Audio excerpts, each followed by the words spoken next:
of an Islamic finance infrastructural institution, which is IIFM. He has over 30 years of experience to share with us today, half of which was spent in standardizing Islamic finance product documentation. Mr. Ijlal will be the session chairman. Next, I would like to invite Mr. Sharjeel Ahmed. He is the co-founder and group CEO of a Sharia-compliant blockchain and fintech solution provider known as SciCube, which is based in the UK. Next, we have three commentators, and may I request them all to join me on the stage as well. Dr. Shahir Abbas, Dr. Hurriya Al-Islami, and Dr. Hatem Masri. Dr. Shahir Abbas is the Executive Director, Islamic Finance Advisory and Assurance Service Provider known as IFAAS. Dr. Hurriya Al-Islami is the Executive Board Director at Badan Pelksana in Indonesia. And Mr. Hatem Masri is the Dean of the College of Business Administration at the University of Bahrain. For this session also, we have allocated 1 hour 30 minutes, and I would request the session chairman, Mr. Ijlal Alvi, to plan the discussion accordingly so that we have enough or sufficient time for Q&A as well. I believe Mr. Sharjeel has a presentation to make, and then you can take the seat again and become a panelist. Yeah. Bismillahirrahmanirrahim. Assalamu alaikum wa rahmatullahi wa barakatuhu. It's indeed honor to be invited by OFI and World Bank to chair this session, and I'm delighted to be having in the company of experts from the industry on this subject, which is relatively new in terms of Islamic finance and generally what we have seen in global finance also. And at the moment, based on given the role IFM plays in terms of documentation, standardization, this is something we also are looking and assessing what can be done. And I think today's session will enlighten us in terms of some of the areas which eventually we'll be able to focus on. And I just want to quote one sort of thing about the smart contract to start the discussion, although I'm the chairperson, so I'm not supposed to take a lot of time, and I'll leave it to the experts to talk on that. But smart contract is an agreement whose execution is both automable and also enforceable. Automable by computer, although some parts may require human input and control. Enforceable by either legal enforcement of rights and obligations or tamper-proof execution. And I think one of the key aspects, once we finish the session, also we'd like to see how, in terms of the legal system, these contracts could work. So I hope we'll be able to address that critical point also. With that note, I would first invite Sharjeel Ahmed. I'm not going to go through the CVs. I think we sort of directly go into the subject. So first, if you'd like to present, please. His Excellencies, respected guests, friends, colleagues, ladies and gentlemen, Assalamu alaikum. So, billahi minash shaitanir rajeem, bismillah ar-Rahman ar-Rahim. First of all, I would like to thank AAOIFI for the invitation of this prestigious gathering of leaders, decision makers, central bankers, practitioners, and very well-respected scholars, to giving this opportunity for us to share our views, what's happening in the technology space, and how this technology can add value for the growth of Islamic banking industry going forward. I also feel very humble to be part of this panel, along with some of my mentors, colleagues whom I've worked with in the past and have learned a great deal from them and is still learning, being a humble student of Islamic finance and also technology. I have assigned to talk on blockchain-based smart contracts. As we all know, technology is revolutionizing the financial world by bringing transparency, efficiency, and trust in the system, which we all know is missing in the financial world, and we have experienced in 2008-9 during the financial crisis. We are at the beginning, I must say, we are at the beginning of the revolution where blockchain will lead this time the world into a new and exciting opportunities. Just would like to give you, just imagine for a second that you are living in the world where the clothes which you are wearing, if you scan, it can tell you which cotton mill it is started from, which cotton mill where the cotton was sewn or spun, sorry, and in which factory, in which shirt factory where it's sewn together, and the journey it took to your wardrobe. So that is the level of details we are talking about by using this technology. In a more real world, in the financial world example, imagine you wanted to buy a property. Today, if you wanted to buy a property, you can check with this technology for last 50 to 100 years that how many previous owners of that property and how many alterations have been done in that property. And it's only possible with this new technology, which is called blockchain. Before we deep dive into it, just wanted to ask from the audience, and just raise your hands, how many people have heard about blockchain? And how many people thinks that blockchain and Bitcoin are same thing? That's a very good response, by the way. Either people doesn't know, or they really understand. Let's get into it. So I've divided my presentation into 3 parts. So first we'll talk about blockchain, then we talk about smart contracts, and then we'll discuss some real use cases or potential use cases for the blockchain.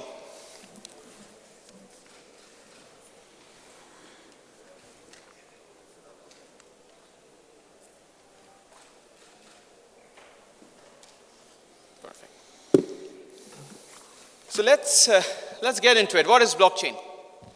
So blockchain technology is a form of distributed ledger of information which maintains a continuously growing list of records called blocks. Now these blocks are tamper-proof, means you cannot change them, you cannot alter it, and you cannot delete it. Each block has a timestamp which links to the previous block, which forms the blockchain. So inherently, we can see the blockchain is resistant to modification, and this is called immutability. And this is the basic feature which we will discuss in more detail in next few slides, but this is the inherent nature of blockchain. The immutability is the inherent nature of blockchain, where once the data goes into the system, it cannot change, it cannot alter, and it cannot be deleted.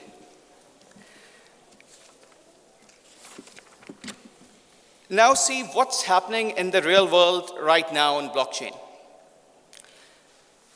Number 10. So 10% of the global GDP to be stored on blockchain by 2025. This is as per World Economic Forum survey conducted by World Economic Forum. 3.1. So $3.1 trillion is the value which will be added by blockchain to the businesses by 2030. And this is 8%, which is only only 8% of the leaders currently are in a short-term planning on execution of blockchain. And this is by the report by Gartner, which they are one of the leaders in advisory and consultancy business. So we can see that there's a drastic shift in how transaction occur is coming. Now this is one cartoon which I've found, and I thought it might be interest to you all, but we can relate this to our last number which I've mentioned. Only 8% of the leaders are in a short-term view to adopt blockchain, and this is the reason. Just to sum it up, and the reason is lack of understanding, lack of education. And unless you understand what blockchain is, we won't be able to adopt this technology. I can tell you it took me almost 12 to 18 months just to understand a very basic thing. I always used to think, what is these nodes? I mean, are they real people? And it took some time. And I think this is where it's very important for all of us to start learning understanding of the blockchain.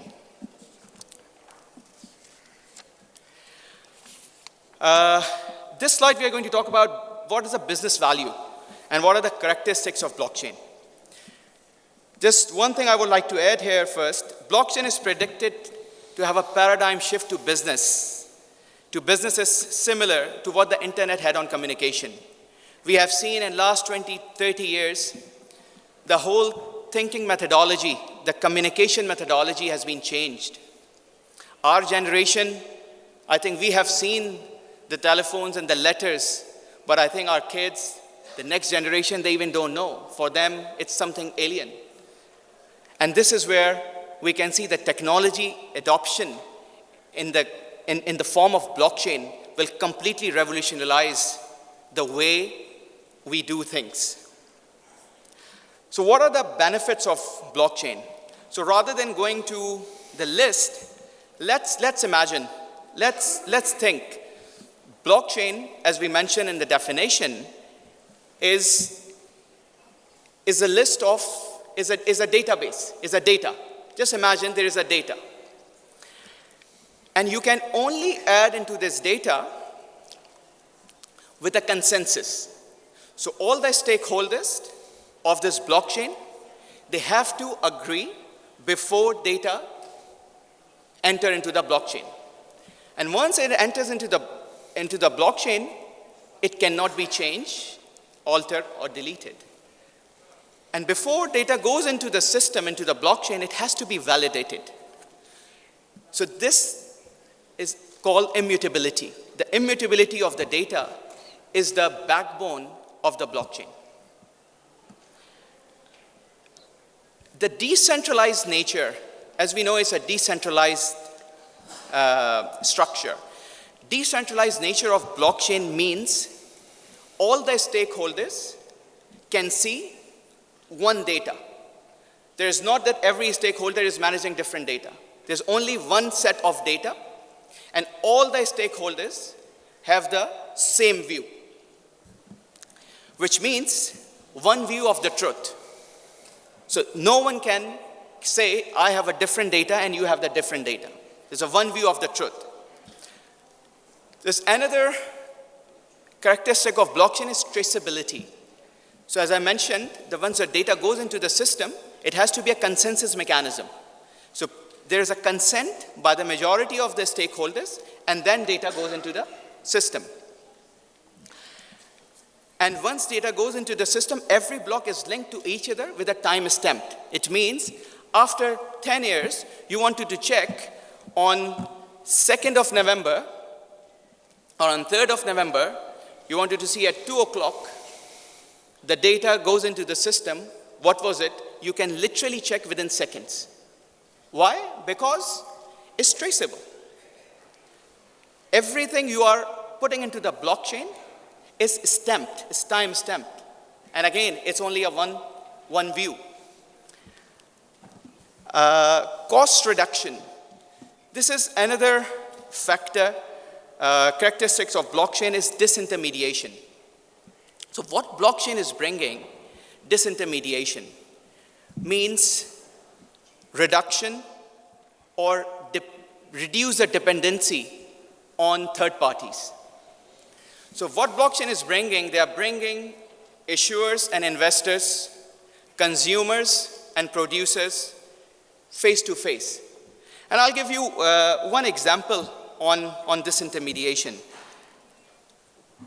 Today, if you want to transfer funds from your bank to another bank in another country, once you transfer funds, if the bank doesn't have a correspondent relationship, they have to find another bank which has a relationship with that bank.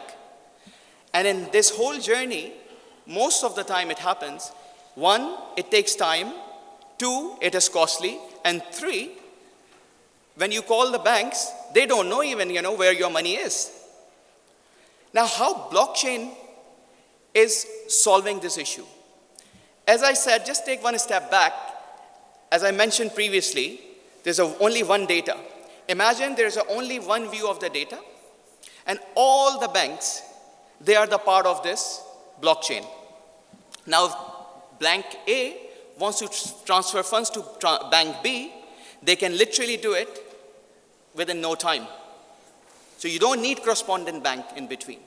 You can transfer funds from bank A to bank B without any intermediary. So what is happening here? It's a real time. So it's a real time. In real time, you can transfer funds. So there's a less cost, reduced time, and efficiency.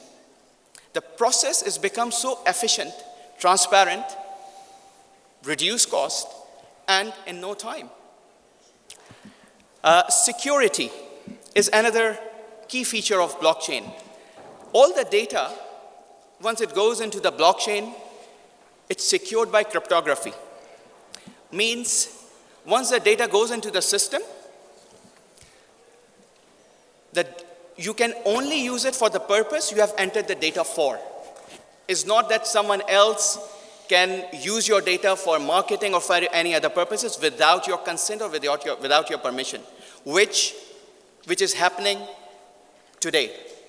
We have seen all these tech giants, Microsoft, Google, Airbnb, Uber, all these large institutions, what they are doing, they are using your data, which we don't have any control. And we have to give them a consent if we have to use their services. But with blockchain, it's up to you. If you don't want to give them a consent, it's perfectly fine, because you are the part of that chain. You are not giving your data away. You have more control to your data. And that's what blockchain is bringing.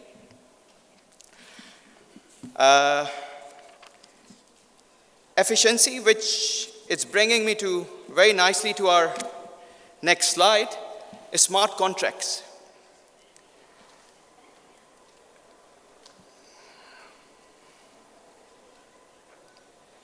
So how many people knows about a smart contract? Just raise hands. Good. So what do we think? Are smart contracts really smart? So smart contracts, they are a computer program or computer code which is based on a business logic. Why they are smart? Smart refers to its ability to make decision when certain criteria have met. And contract refers to its ability to enforce rules and conditions between its users.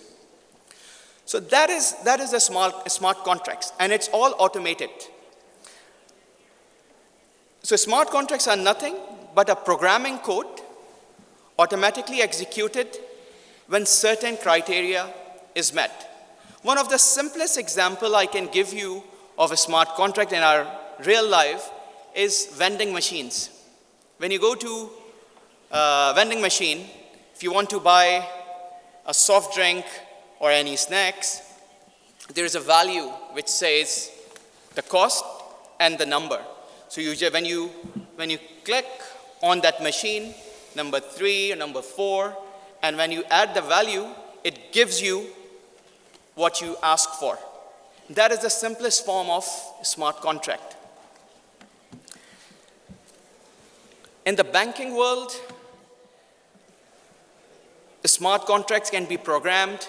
So for example, you have to transfer funds every month, let's say every 5th of the month, to your family in your country.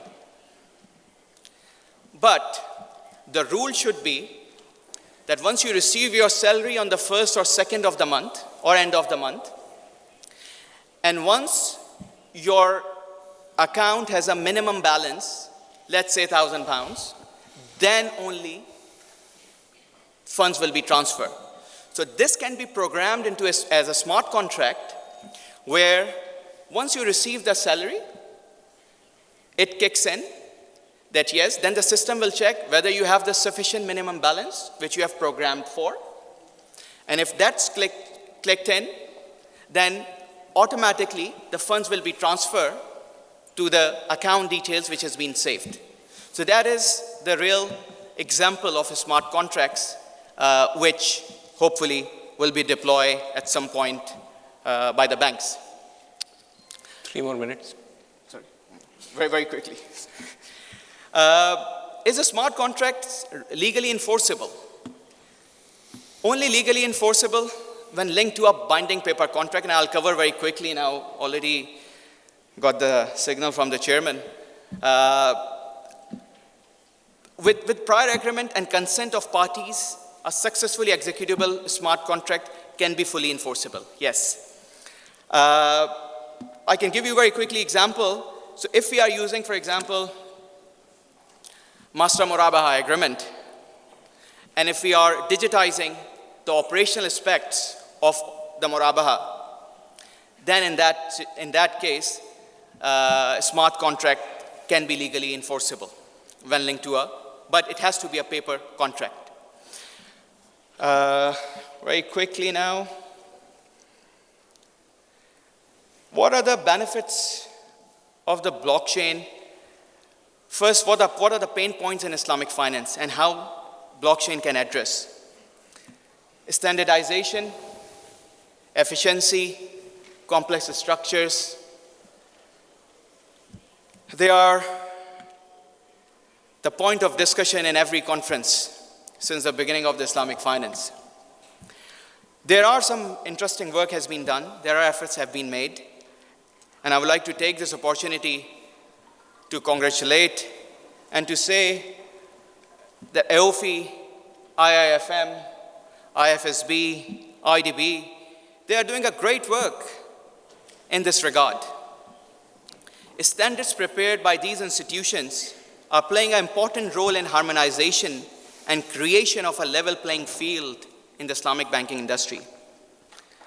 Now, I think this is the time for even these institutions to make this process more efficient by digitization of these contracts and incorporate the operational aspects of these contracts into smart contract, which brings transparency, efficiency, and more importantly, promote standardization globally.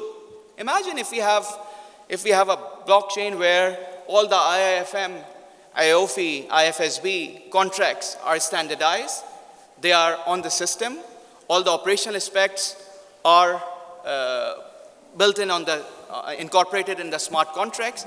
Anyone in the world, they wanted to use it, they can go and they can use those standards without putting a lot of energy and effort. Complex structures, very quickly, has always been complained or been told that Islamic structures are very complex, documentation is very complex, and now we have the solution.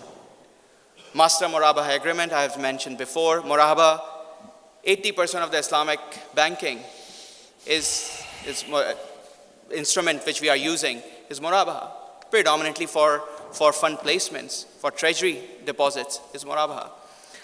And the Master Murabah Agreement, if we can digitize the operational aspect of Master Murabah Agreement or diminishing Musharaka Agreement, it can make the process easier and easier to use for the new entrants in the industry. Transparency, always usage of funds, especially in Islamic social finance, zakat, waqf, sadaqah. We always been asked for, we always been questioned where these funds have been used, who are the donors. With blockchain, we have the solution. We can, it's all traceable, it's all auditable. So anytime if anyone asks that we wanted to see the records, as long as, of course, it's regulatory, with regulatory approvals, you can show it to any authorities. One important aspect I wanted to mention here for Sharia.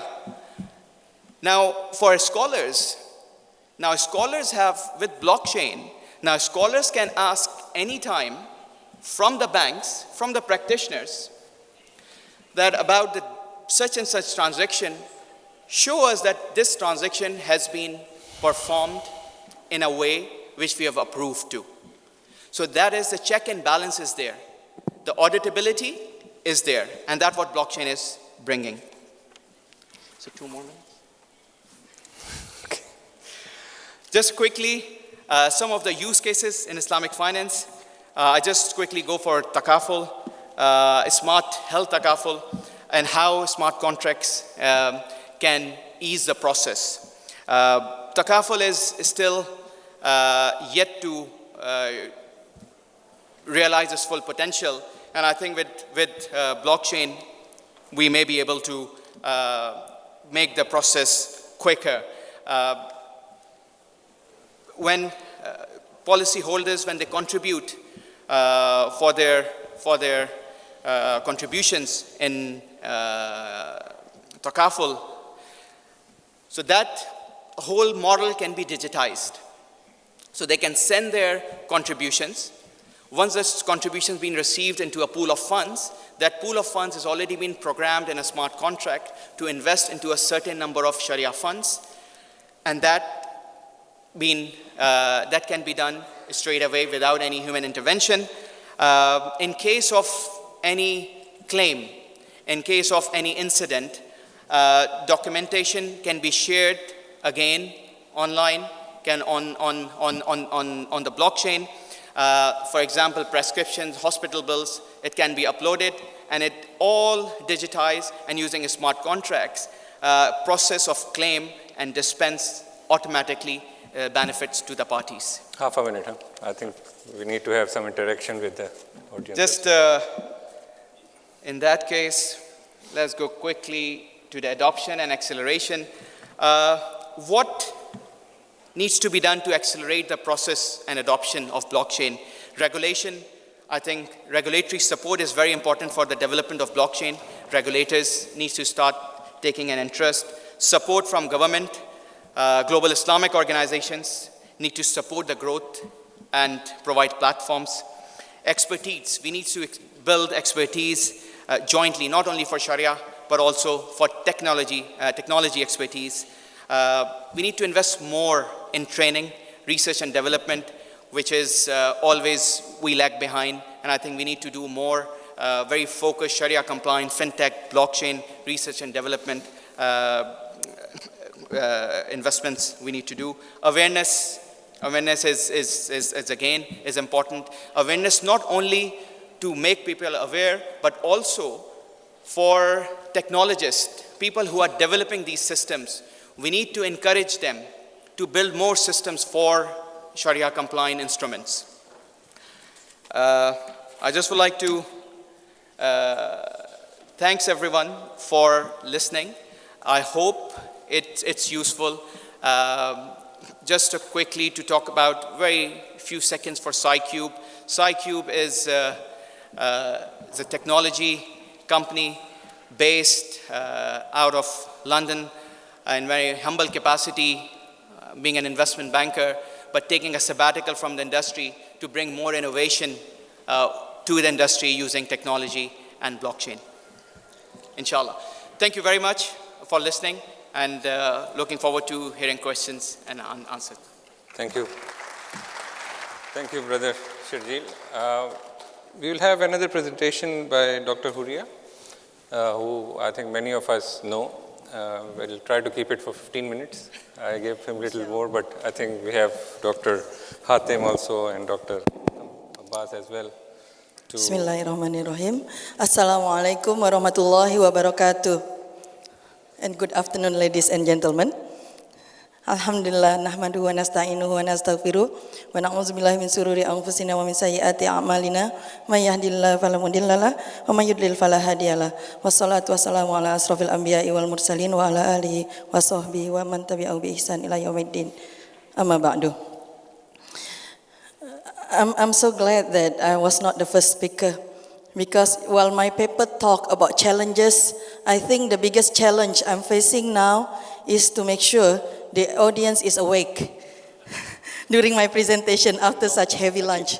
So I'll try to keep my presentation as light as possible, inshallah. If I may just start. Okay. Let me start with technology in a nutshell. The gentleman has done quite a great detail on this. Blockchain is a technology that stores data on a distributed ledger. Blockchain eliminates the requirement of any trusted third party, including lawyers.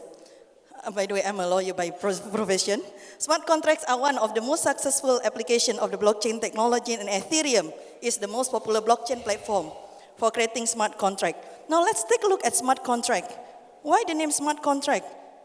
Because they're not really smart. Why I say so? Because there's no artificial intelligence involved in smart contract. The only reason why they are called smart because they don't make mistake, unlike human. We do mistake. I was a lawyer sometime, when I got sleepy, I may skip a line or two. They won't. So they are called smart because of that, not because there is any artificial intelligence involved. And they are not contracts either. Funny, isn't it? You call it smart contract, they're not smart, they're not contracts. Why we don't call them contract? Because it really is a computer program.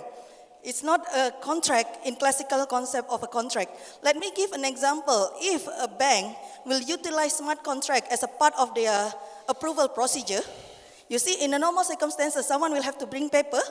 Let's say if you need approval from 3 managers, then you have to walk to each of their managers. After you get the approval of the 3, you need to take them back, the papers, and you bring to your senior management. So when you use smart contract, you don't have to do this. It will be triggered because it works on the if-then basis. So you just create the code. If this fulfill, then this will happen. So if A has approved, then it could move to B. If B has approved, then it could move to C. So it works on the if-then basis. For the definition, let me borrow from Nick Szabo, because he was the one who coined the term back in 1994. 1996, some people said. But some people said he's actually the Satoshi Nakamoto. If you realize that he coined the term about 12 years before Bitcoin, before blockchain was introduced. So a smart contract is a set of promises specified in digital form, including protocols within which the parties perform on these promises.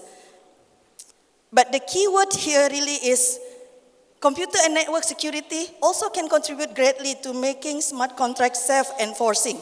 So that's the element that really makes it smart, because you don't need to give further order for it to execute the order or the instruction that you have already put into the code.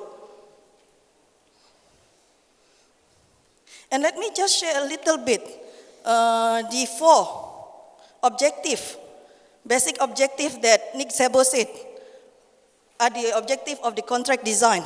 Well, we are talking about smart contract. First is observability. That is, all the people in the network, whoever using the blockchain, all of them can see. Once the code is created and put into the blockchain, everyone can see it, everyone can observe it. And second is verifiability. So this is actually good for the regulator, because by having this element, you can verify when it was created, who created it. Maybe you do not see the name, but you can see actually the source, where it comes from, and the time. Because although it is not really true to say that it cannot be repudiated. It can. It's just that, blockchain keep on adding. So it keep on added from time to time. If you want to go back, you have to remove all, which is impossible unless you can actually master the whole computers in the world, probably.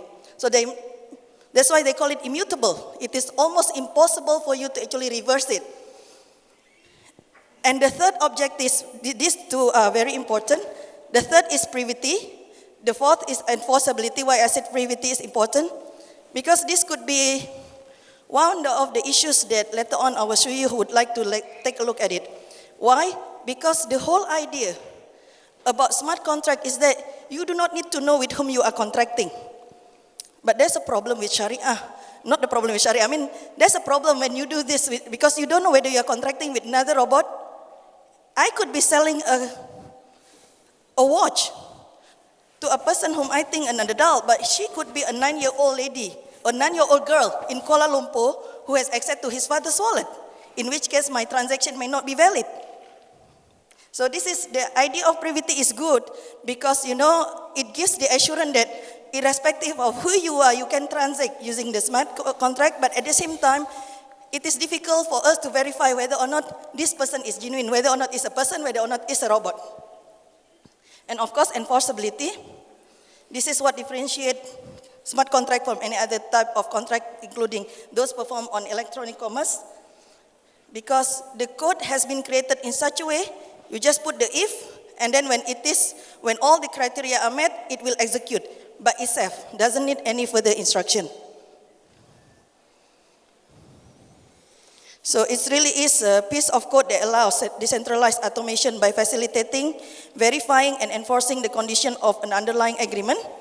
And smart contracts allow you to exchange anything of value at all, including money, shares, property, etc., in a transparent manner, because once you create the code, everyone on the blockchain can see it, eliminating the need for a middleman and keeping the system conflict-free. What does it mean? Eliminating the need for the middleman. The thing is, when you want to transact with somebody, for example, if you want to buy a land from an unknown buyer, you will not trust the person and simply give him the money. You don't know whether he will actually take the money and run away. So you will need a third person, a trusted person. It could be a lawyer, it could be someone else, but you need a third person to actually hold the money on your behalf, maybe in escrow. And only when you get the title, you will actually let go the money. You don't need to do this when you do smart contract, because only when the condition is fulfilled, the transaction will be executed. 5 minutes more, huh? 5 minutes. Please. I have a very short period of time. Yes, I know, please. Okay, so the advantages that the smart contract has to offer: self-verifying in terms of technical, is self-executing and tamper-resistant. So basically, people cannot cheat. The legal aspect, smart contract can map legal obligation into an automated process. If implemented correctly, they can provide greater degree of contractual security. The economy aspect, of course, higher transparency, less intermediaries, you don't need the third person, and therefore it will also reduce costs for the transaction. How smart contracts work, I think the gentleman has mentioned it. And he has also given the illustration, so since I have 5 minutes, let me just skip this. Application, how it is being used. This could be a good news for the millennials, for voting system, for example. So you can vote and other people cannot tamper with your vote, which is happening in many countries. And these are the example which the previous speaker has shared, some of them. So the component, why I mentioned the component, because these are the areas that, let's say when we want to actually create the set of rules governing the smart contracts, these are the area that you may want to actually scrutinize. First, of course, it is a set of computer code. So we need to first of all establish whether or not in a certain or given jurisdiction, it is allowed to transact using computer. Second, it runs on blockchain. This is another issue because not every country in the world has accepted blockchain. Some countries do not allow it at all. So this is another area, because don't speak about smart contract if your country does not even allow the use of blockchain. And then it has to be at least between two parties. The thing with the technology, the two parties can be anyone, can be anything. But of course, from Sharia viewpoint, this is something that I would like to hear further from our suyukh later on, whether or not it is okay if I actually contract with machine, which should be all right because I think when I buy a drink from a vending machine, nobody says it's not enforceable. And then concede a set of rules agreed upon by the parties. Then here we're talking about the akad, the lafaz, majlis for akad, etc., etc. And when the set of predefined rules are met, the smart contract execute itself to produce the output. So a contract is, from the legal viewpoint, a contract is a promise or set of promises which the law will enforce. The keyword is the law will enforce. The problem is most countries, they have certain procedural or formality requirements which has been set because, in order to protect customers. So when it comes to land transfer, for example, they will require you that the transfer used in done in certain form in front of certain authority. This is very much to protect you, but the problem is when you do smart contract, you don't need such protection anymore. But the bigger issue is, that means most probably your contract, your smart contract, is not enforceable by law in the country.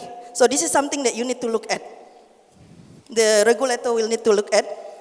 Hence, not every smart contract is a legal contract.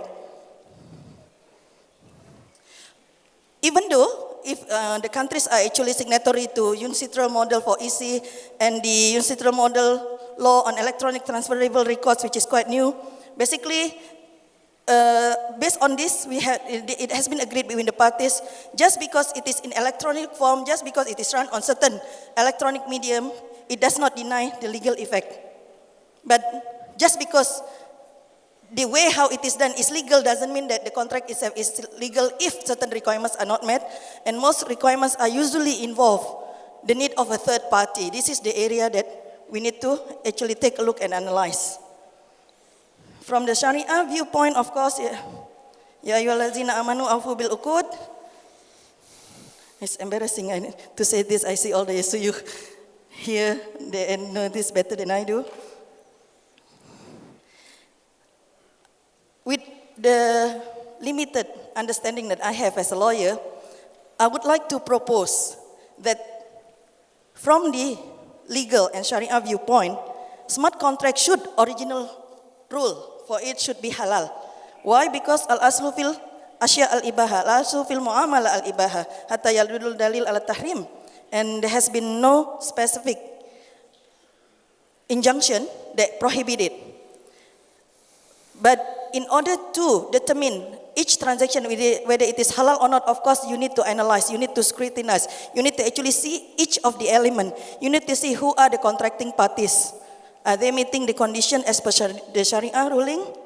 What are the object? Of course, no matter how halal your transaction is in the country where you are, for example, if you transact, you are from the USA, maybe dealing in alcohol is legal, but it's not okay from Sharia viewpoint, for example. 1 more minute, please. Yeah, and of course, if it is exchange between money, which is okay if you do it today and tomorrow according to the legal ruling, but it's not according to Sharia because of the yadan biyadin requirement.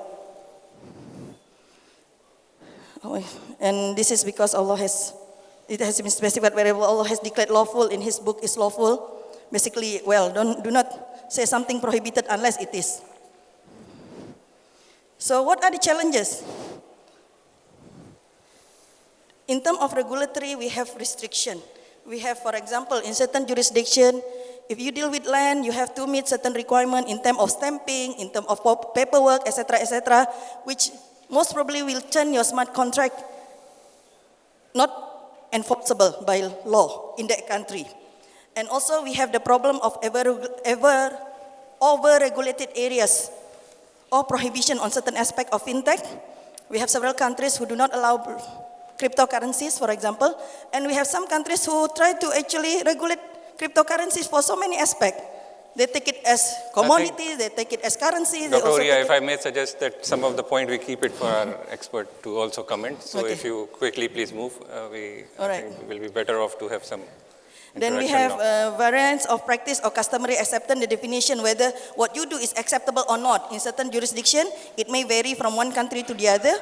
And of course, immutability, which is both the strength and also the weakness. So like for example, if you would like to change, you want to buy 10 carton of milk for 200 and you change your mind, you want 11. then you have to do it all over again. You cannot just go back to the code and change it. The way forward, so what should we do now? How is it going to be in the next couple of years? My prediction, and I hope for this. We keep it for the end, better. Let's hear from them. Okay. I think I'm of the view that we... Can I just read them? I'll give you 1 minute in the end to everybody. I think the need for proper governance and supporting rules, including Sharia, to provide better certainty and enforceability beyond the cyberspace, because right now they are only enforceable and they are effective in cyberspace. How about beyond that? We need proper governance and supporting rules for this. And while doing that, it is important that we don't do unnecessary restriction, because when you do that, it may actually make the whole effort futile. And contract formation basically should be okay to do in any way, so long it does not touch the Maghrib, and also it is in subject matter recognized by Sharia. The legal framework supporting smart contracts should be governed by consistent principles across state, national, and international borders that lead to predictable results regardless of the jurisdiction in which a particular buyer or seller reside. Because with the advance of technology, it does not recognize borders anymore. And last but not least, existing laws and regulations that may hinder electronic commerce or any transaction in virtual realm should be reviewed and revised or eliminated to reflect the need of and to facilitate the use of smart contracts. Thank you so much. Assalamualaikum warahmatullahi wabarakatuh. Thank you. Thank you very much. And now we'll move towards the expert comments. First, I'll invite Dr. Chahar to talk about his views and what has been presented and on this subject. Thank you. Bismillah ar-Rahman ar-Rahim. Assalamu alaikum wa rahmatullahi wa barakatuh. I would like first to thank AAOIFI and the World Bank for organizing this event and to talk about this important subject of the blockchain and the smart contract. And I would like to extend the thank also to Brother Sharjeel and Dr. Huriya on their presentation and the information they provided. I think the main takeouts of today's presentations and the ideas presented today is not when we're going to use blockchain and smart contract, but rather how we're going to use them. And maybe our role as commentators maybe on the papers is to try to fulfill maybe the gaps that hasn't been presented into the two comments, so we can present a wider range of prospectus to the audience. And I see there is an areas that hasn't been touched by this presentation, which is talking about the actual solution, because blockchain and smart contract are just platform. Yes, we are still at the early stage of talking about these things and understanding how they work and where they can go. But the most important part for us in the Islamic finance industry on how we can use these things. And one of the things that was missing from the presentation is actually what are the solutions that's available now in the market and who's doing what, and how the banks presented today and the central banks can learn from this experience. Now, one thing which I came across in the past few months is one of the actually exciting and I think maybe one of the successful ideas or solutions that came out was coming from Malaysia, and it's called Fintera. And Fintera is a blockchain solution for waqf and sadaqah. And they're coming out with a great product. So they're using the blockchain, but on the top of the blockchain, they have built the product. And this is really what we need to focus on. How we can bring a product that actually shows us what's the benefit of the blockchain, right? So with this solution, Fintera, they actually managed to see every single penny coming to any charity where it goes. And they can give you a report that's your $100 actually spent $5 for this kid, $7 for this school, $2 for this, and you can trace it immediately. So this type of things, it shows you the benefit, and this is benefit in terms of how you're presenting really solution. One of the other things, we are working ourselves on a fintech for digitalizing the front end of the Islamic finance. And that solution called IFIN, and IFIN can benefit from blockchain. Imagine what is the main constraint or one of the main challenges we're facing when we talk about digitalization of the Islamic financing is actually segregation of ownership and how this can be documented into the murabaha structure, right? So if we actually manage to tokenize all the items and goods in the country when they came onto the board or when they are factors, and each product, let's say that we are producing furniture, right? So if we are producing furniture and each item of this furniture, each share has its own unique code, and that unique code can be actually on the blockchain. So I will be able to know at what point that share has been manufactured, who's the main seller of that, what time the bank has bought it, what time the bank has sold it to the client, right, or to the customer. That's, for me, will solve the biggest problem from a Sharia point of view, which is monitoring and controlling how the transaction will go through, right? If we can do that from a blockchain point of view, if we can develop a solution that can come on the top and then can connect to the banks, so the banks will be able to finance and sell these products using the blockchain, this is really what we need to see. Yes, we are at the early stage, but I think new ideas, new solutions, new products technically. Now, I will also take this chance to ask AAOIFI and our respected scholars to start thinking how we can put a standard from now, right? Because it's always, with fintech, the regulation and the standard is always coming after. But I think we are ready now to start thinking of how these fintechs and how these blockchains should be worked from a Sharia point of view. So we need to start thinking about putting the standards, putting guidelines at least for the ones who want to develop, so they can develop it within the idea of how AAOIFI see it, how the scholars see it, and we can be on the same page, all of us. So thank you. You have given a very good point, I think, on this aspect. So I'd like to hear from Dr. Hatem also, from Bahrain University. Okay, it's working. All right, thank you, Chair. Thank you for this, Assalamu alaikum. Thank you for this event, for organizing this event. I would like to thank AAOIFI, mainly my colleague, Dr. Abdurrahman Al-Saadi, who involved me in this task. I will make general commands, then I will talk about, as I'm the Dean of the College of Business Administration at the University of Bahrain, I will talk about our experience in terms of smart contract for higher education.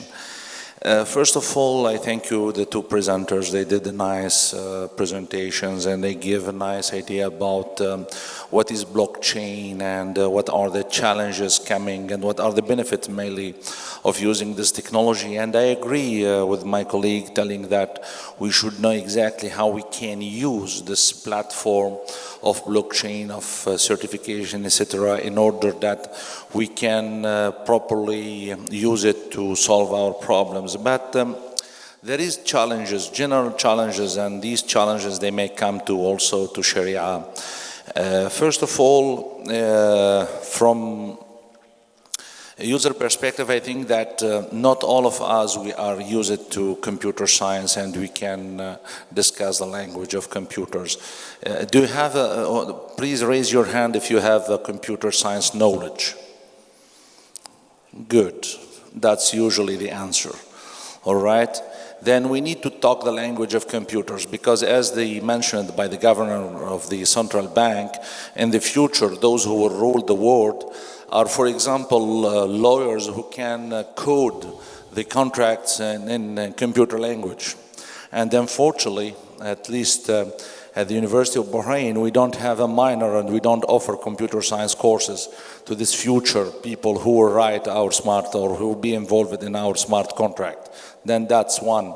Second is that there is a big problem of competition. Now there is a lot of platforms available, and recently we heard that Facebook, etc., these big platforms, they are going to start their projects in order to create their blockchains or their Bitcoin, let's say, if you understand. While there is a difference between Bitcoin and blockchain, but let's say Bitcoin was blockchain 1.0, and now what is coming on the market, it's the 2.0, etc. Then there is a competition, and there is no standardization. There is no standardization. Till now, there is no standard in the market. Still, we are in a test phase, and maybe if AAOIFI would like to be innovative and bring something new, is that they should, in a certain way, find a standard of this smart contract. Then they will put rules, and those who will put rules first, they will earn the market. That's one. Second is the story of data privacy. At the University of Bahrain, we went through this experience of blockchain by offering for the first time in MENA area what we call digital certificates based on blockchain technology. Now our students, our graduates, they can get access to their certificates electronically, and those who would like also, who are part of this blockchain, they can get also information about our graduates, which is really good. This is an initiative done by MIT. We joined this initiative with MIT Lab, and we are working with them in order that we enhance this, because this was 1.0, and we are looking for the 2.0 soon, maybe by 2020, mid-2020. We will announce this, but still that we are truly, we understand that still it's not mature. Still it's not mature, and still that people, they can hack the system. Even Ethereum, they hacked them for $50 million, all right? And there was a kind of, they forced the system to be split into two, all right? Then this is also a big challenge for the smart contracts. But let me tell you something really important, and this is, I learned it because we are preparing now a book on Islamic business administration. Shortly, you will be having this book on your library by March 2020. I'm doing this exercise with colleagues from University of Bahrain, Muhammad Farouk and Minwar Shammari, and also 16 others authors from around the world. Let me tell you something I learned through this exercise, that in fact, a lot of our Sharia, mainly, let's say, even, sorry to tell you this, but I don't know if you accept it or not, the Quran itself, all right, there is a lot of things that may force us to think that there is a technology of blockchain there. You know, in the blocks, there is a hash. And in the hash, we put a code. Until now, for example, Alif, Lam, Mim, etc., this could be a code. This be a code. Then at that time, the Quran could be a blockchain. Even the book that we will receive in the Day of Judgment, where it summarizes all the things, now with the technology of blockchain, before it was impossible, how we can store it, how we can do it. Now this also, now with the blockchain, all right, and maybe this is i'jaz almi fil Quran, I don't know, maybe other people, they can talk about this better than me, because this is not my area, I'm a business analytics. Maybe focus on yeah. it, you know, so. All right, then he will explain. Then this is blockchain. Then we should not get afraid from this technology. We need to prepare ourselves. Sorry to tell you that you need to have additional knowledge on computer science, otherwise you will be end users, you will not be innovators, you will not create, you will not come up with the new products, you will not win the market, you will not make money out of it. All right, this this industry of what we call it, halal, yani making things halal, all right, as mentioned by halalification, I think halalization, okay, it's better, halalization, it will not last for a long time. You are not going to make money out of it soon, because banks, they may disappear, Lord, they may disappear, all right? Then we need to talk the language of the coming coming whatever edge or whatever, it's the computer science then please. I'm happy to announce that the University of Bahrain will join the efforts of the Kingdom of Bahrain in offering courses for free through a virtual campus to those who would like to know more about fintech, about crypto finance, about all these new words in technology. We are going to make it available on a platform that you can register and you can enter and you can get benefit of it. Thank you. Thank you. Thank you for these comments. I think before I open the forum for Q&A, I would like to just summarize. As I said earlier, we had done some assessment, given that IFM work on documentation standardization. So naturally, we have been doing some consultative work, and now we would be, inshallah, moving towards some white paper on this subject. But just to focus on some of the points I would like you to, and what's been presented also, is several points which we should keep in mind.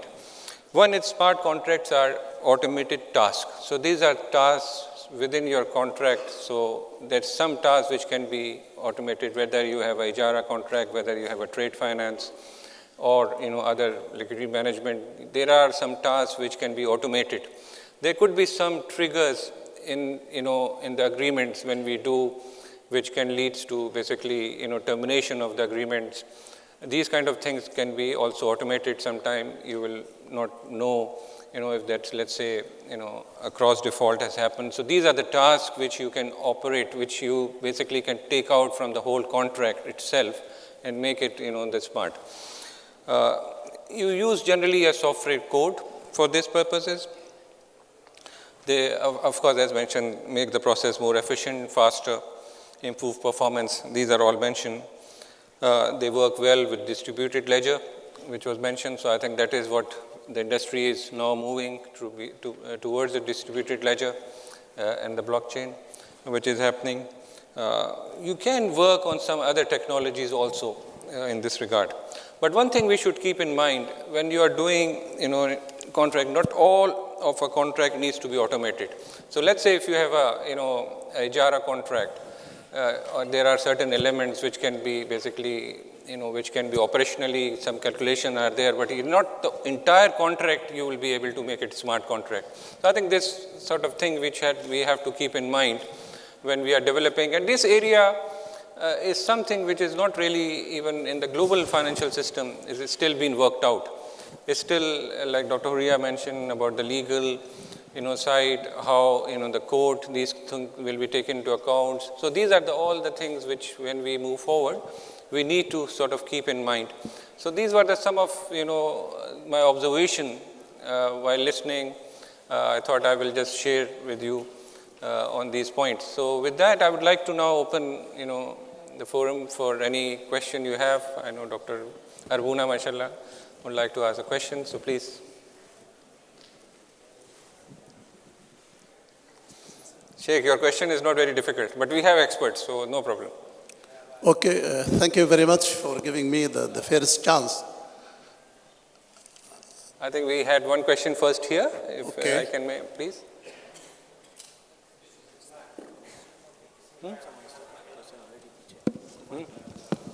Sorry, no, I think I saw Dr. Arbuna first, and then I'll come back. I didn't see that, so I'll start with the end.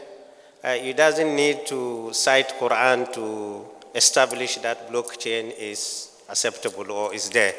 It's something that is human beings doesn't need. This is the first question, the first issue. The second issue is, before you come to the Sharia scholars, you have to agree what smart contract is. They are not smart in actual fact. Smart, in my view, means when you come to blockchain, you have to put a code. That code will create automatically an ijara contract without your involvement. So there is a code, ajara. He will know that ajara is, so he knows the codes of ijara. By the end of the day, he can create a contract of 120 pages for you. This is smart. But if we are talking about automated, this is a normal contract. This has no any value. It's just automated, a contract we wrote, and we put it in the system. as Dr. Huria said, if this happens, it goes to Dr. Arbona to get signed. If it does, go to Sheikh Hussein to get signed. So either we said technology-based contracts, or we said automated contracts, but smart, I don't think this, what we are talking about here is smart. This is my view. Thank you.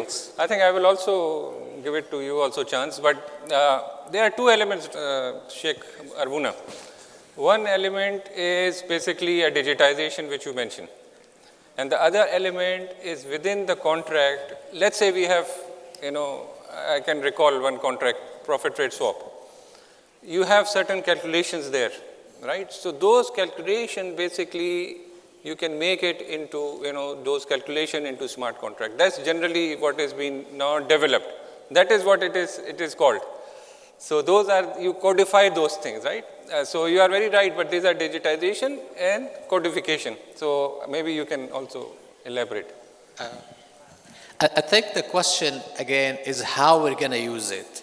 You can use it as simple as if and when to undo a contract, which is just automation, or you can use it in a complex situation when it requires a lot of formulas to be conducted first to decide which contract you should use based on the events that happen. Now, smart, it could be just automation, and how smart it is, we don't know yet. It depends about how you use it, whether you use it being smart or use it just being automated. I think this is yet to be discussed based on how the product is developed, not the platform. The platform gives you the ability to do what you want in a smart way. Whether we use it smartly or not, that's our choice, right? This is technically what we need to get to.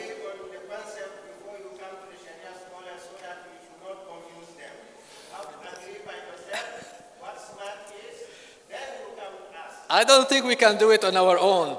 That's the smart part should come from the scholars. We are the technical thing. You bring in the smart side of the contract. Inshallah, we'll come to you, Sheikh, with the white paper Sheikh. Also. But we have one question there. Quickly, if you will, please. Sheikh, thank you very much. So very quickly, I mean, this is very early days of the industry. The smart contracts, the name has been assigned, but I can tell you now most of the blockchain companies, they are calling it clauses. So why we come to scholars? Because without scholar blessings, we cannot digitize it. Of course, we need to have a contract. As we said, a smart contract is only doing the automation. Why it is smart? Because it making the process faster. It making the process quicker. And it's automated. That's it. But in terms of the contract, of course, it stays the same. And with regards to contract, I think we will see, and this is only my humble observation in the blockchain industry, where it will be start calling clauses rather than contracts. Yes, it's a very good point. Thank you. So we have some excellent young. So we have one there. Then I will continue. بسم الله الرحمن الرحيم. أيها السادة الكرام، أستسمحكم عذرا في طرح بعض الاستفسارات على الإخوة الكرام في منصة الحديث أو في الجلسة السابقة أو على كل المتداخلين، وهو متعلق بالحوكمة لهذه العقود الإلكترونية. كمتخصصين في هذا الفن لابد أن نفهم ما هي الآلية التي تجرى بها. السيدة الدكتورة أو الدكاترة الفضلاء تكلموا على أن العاقد والمعقود له أو العاقدان لا يجب أن يعرف من هو، فقد تكون فتاة في جاكرتا عمرها 9 سنوات أو غيرها. لا يغير هذا من الأمر شيء. أيها السادة، الحوكمة لابد أن تدخل إلى ذلك العالم الافتراضي. هذا العالم الافتراضي ليس من السهل تقييم وحوكمة هذه العقود. كانت لي تجربة مع عقد التأمين التكافلي. عقد التأمين التكافلي الإلكتروني استدعى مني الأمر أن أستوقف نفسي مرارا وتكرارا. ما هو الشيء الذي استحدث في هذا العقد؟ إنما هو عقد نمطي؟ لا، بالعكس، استحدث من الشيء الكثير.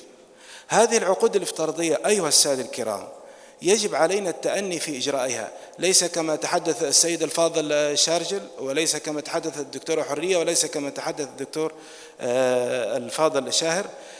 كل ما تحدث به الإخوة هو صواب، لكن يحتاج إلى ما هو أصوب. أيها السادة الكرام، ليست العقود الإسلامية من المالية الإسلامية من الصعوبة في التطبيق أبداً، إنما العقود الإسلامية تستوعب أكثر مما قاله الإخوة بل يزيد. لكن في قضية الحوكمة عندما تستوقف نفسك، هل وصل بنا هذا العقد إلى مآل صحيح أو غير صحيح؟ هذا هو الذي يحتاج أن نقف معه. أيها السادة الكرام، حوكمة هذه العقود يحتاج إلى الغوص في تلك العقود الافتراضية التي تسبح في عالم الفضاء، هذا العالم الذي يصعب السيطرة عليه، فيستدعي الأمر من المحكم الذي قد يكون له إلمام بجوانب الشرعية أن يغوص معك أيها الفني المتبحر. فيجب عليكم أن تترفقوا بإخوانكم الذين قد يجدون صعوبة في الوصول إلى ذلك العالم الافتراضي. كيف تجرى هذه العقود؟ الحقيقة ليس الأمر بالمستحيل. أنا متفائل جدا بوجود مثل هذه الشخصيات المختصة. أرجوكم أن تسمحوا لي وأشكركم. شكرا.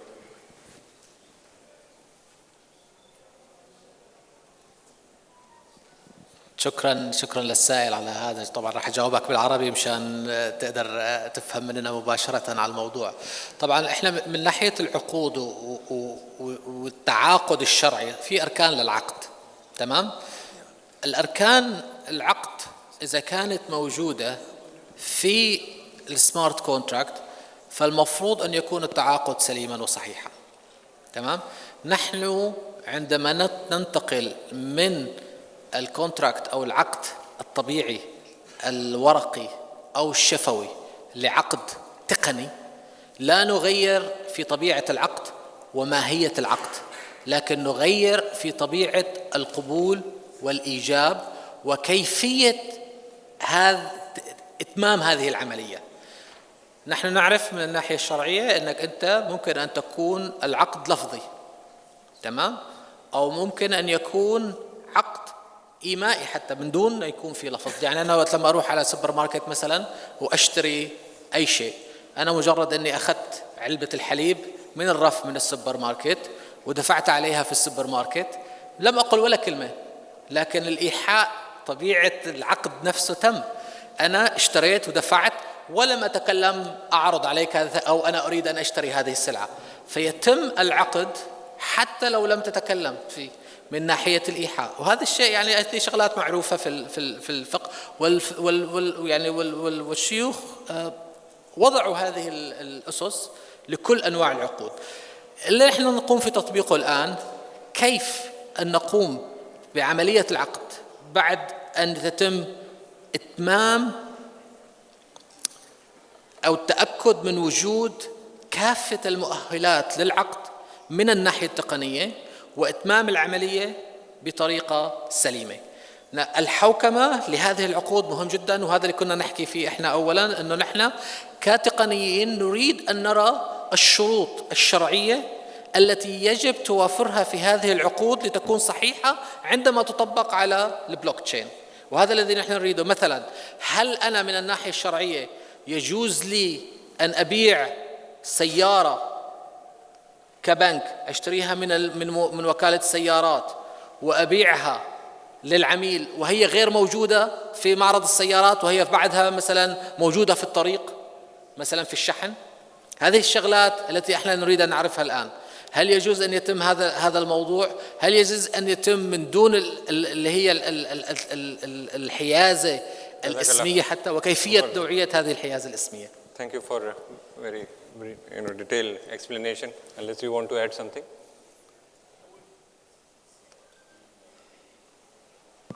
أعتقد الحل للمشكلة هذه إنه أوكي لأنه it's working. لازم نفهم شيء، إنه إذا اليوم باختيارنا إن نتعامل مع الأجهزة الذكية أوكي ونسميها ذكية رغم اللي هي ما عندها ولا شيء من الذكاء artificial intelligence أوكي، إنه اليوم اختيار إنك تتعامل معها بعد عدة سنوات، وهذه بتكون إذا اليوم نحكيه على الثورة الصناعية الرابعة، أنا نحكي لكم على الثورة الصناعية الخامسة. إذا في الثورة الصناعية الرابعة احنا نتحكم في الروبوت، واحنا we create the artificial intelligence، واحنا نتعامل معها. الثورة الصناعية الخامسة لازمنا يد بيد، يعني لازم تتعلم لغة التخاطب مع الروبوت. يعني ما يجيكش معنا سوري في الكلمة، مش عجب العجاب أن يكون السيد اللي يقول هالعقد هذا تنطبق عليه قواعد الشريعة أو لا تنطبق عليه قواعد الشريعة، تكون ماشين، تكون آلة. فلازمنا نفهموا هالشيء هذا، ومن الآن لازمنا ننطلقوا في شيء اسمه إيجاد المهارات والمكتسبات اللازمة عشان نكون في المجال هذا. راهو نفس الموبايل فون، نفس السمارت فون اللي عندك. سمارت فون احنا مسمينه سمارت فون ليس لأنه ذكي، ليس بذكي، هي آلة غبية، هي آلة فقط كمبيوتر، يعني just to calculate، يعني للحساب، لكن ذكية لأنها تحلك مشاكلك بسرعة. فلو تعاملت معها حليت مشاكلك بسرعة، تقدر تتصل بأي شخص.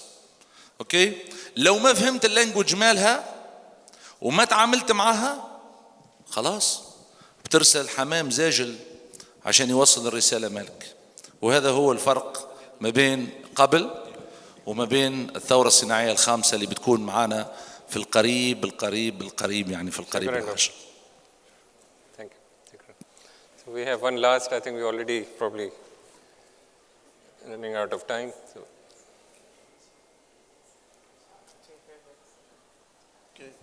Thank you very much. In fact, I want to endorse the previous speakers, commenters, I mean.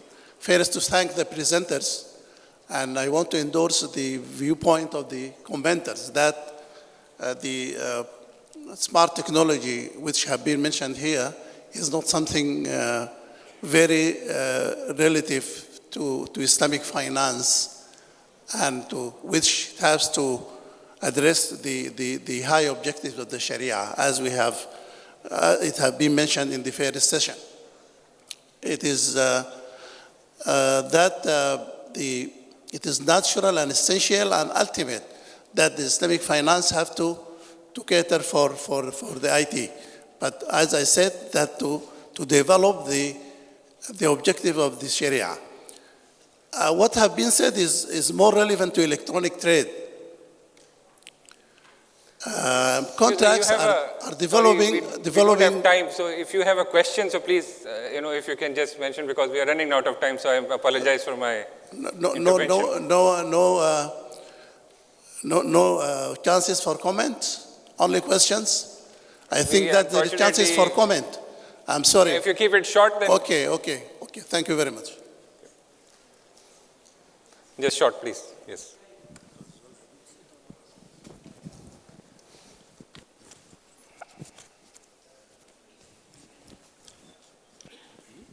Thank you very much. I'll just keep it very short. Question essentially is that the fundamental aspect of blockchain technology is its immutability, i.e. retrospectively it cannot be changed, right? Transactions cannot be changed. But with the advent of quantum computers now, especially what IBM has done and Amazon, that part can be changed subsequently as well. And blockchain, 51% nodes can be achieved through that. So there is a question whether or not the way it has been presented, it would last or not. So just your comments on the same. It's a very broad question, maybe. Yes, the nodes itself can be changed, but once you put it on the blockchain, that's a different story, because once you put it on the blockchain, it will be spread. The ledger, it will be everywhere. As I said, it's not impossible, but then you will need probably the whole computer in the world with a very powerful network in order to revoke everything before you can get back to that particular smart contract. If you allow me, I don't think this is how it's done. I mean, we have experience in the accountancy. In accountancy, if you write a record and that record is not accurate, is not correct, you write another record to innovate that record. You do not just delete that record. It's not a simple way. So in blockchain, if you have a record that is sit there and actually record it and you want to delete that record, you do not delete it by physically actually eliminate all the computers where that record is done. You just do a reverse transaction on that and you record the reverse transaction where you set back to the null situation. It's by creating a second transaction and you go back to the null situation, if that's what you were asking for. I think, yes. All It's right. quite broad, I think, what been asked. And I apologize for not really entertaining the comments. But the main thing I think this session, I hope you will agree with me, is that this subject is something which is just coming on, it's very relevant, no doubt. I mean, these sort of involve, the financial contracts have a very critical role, as everybody knows, in Islamic finance and industry. And as we go along, and some of the things we discussed, I'm sure we will sort of find, practical solution to be guided by Sharia, which is the main source for us. And these are sort of, I think, we are thankful to AOFI for bringing this subject, which is, something which has been now, debated, and I think as we go along, we'll create more sort of clarity. So with the end, if you have just half a minute, if I sort of suggest, if you want to suggest something in a half minute, anything on this, so. To join us in our initiative to spread the computer science language and the language of the future among all of you. You are welcome, and in February, March, visit our website and see what is coming to the University of Bahrain, and they will be happy to welcome all of you in our campus and in our local room, which is a global local room. All right. You have something? On your legal, maybe you can. If I may just make a request, maybe we shouldn't actually be spending time or effort wondering why the name is smart contract, because really, as I started my presentation, it's not smart, it's not really a contract, but it has been coined that way. It's just like when you call Bitcoin. Why Bitcoin? Why not something else? It's not even a coin. Anyway, so rather, why don't we put the effort, since it's already there, it's out there, and we will be losing the opportunity if we actually do not do anything about it. Maybe we should all together put the effort to contribute within our respective capacity. Me, myself, as a lawyer, for example, we need to think outside the box. We don't want to be overridden by this technology and become irrelevant. So rather we make ourselves relevant, we make a contribution in terms of making sure that we can actually come up with regulation that does not over-regulate, neither it will hamper the effect and the effort to make the technology more useful for our life, inshallah. Thank you. Thank you. I think from my point of view, the biggest problem we're facing and the challenge we're facing is not actually whether we can harness this technology to create Islamic financial products.